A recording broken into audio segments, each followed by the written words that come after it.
نا اللہ کا اپنا اصول میں بہت پکا ہے کہ جو مرنے سے پہلے عذاب دیکھنے سے پہلے توبہ کر لے گا اس کے سارے گناہ معاف. حدیثوں میں آتا ہے 100 انسانوں کے قاتل نے توبہ کی ہے مرنے سے پہلے اور اللہ نے اس کو معاف بھی کیا, جنت میں داخل بھی کیا. 100 انسانوں کا قتل کتنا بڑا جرم ہے. ایسے لوگ بھی ہیں 99 سال تک کفر کی زندگی میں رہے, بت پرستی کرتے رہے, مرنے سے ایک دن پہلے توبہ کر لی. قصہ کیا ہو گیا ہے بھائی.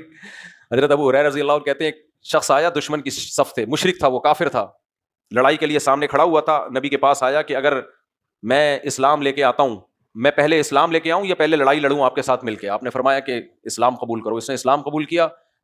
غالباً حدیث کے الفاظ یہ ہیں کہ میں اگر اسلام لاؤں اور مارا جاؤں تو کیا ہوگا؟ فرمایا شہادت ہوگی, جنت میں جاؤ گے. نے کہا ٹھیک ہے. اسلام قبول کیا, ادھر سے آیا تھا لڑنے کے لیے, ادھر سے لڑنا شروع کر دیا اور لڑائی میں شہید ہو گیا.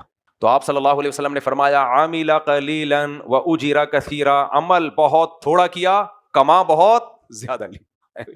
تو حضرت ابو ہریرہ فرماتے تھے کہ ہم پوچھا کرتے تھے کہ بتاؤ کون ایسا شخص ہے جس نے نہ کبھی نماز پڑھی, نہ زکوٰۃ دی, نہ روزہ رکھا, گیا کہاں ہے؟ جنت میں.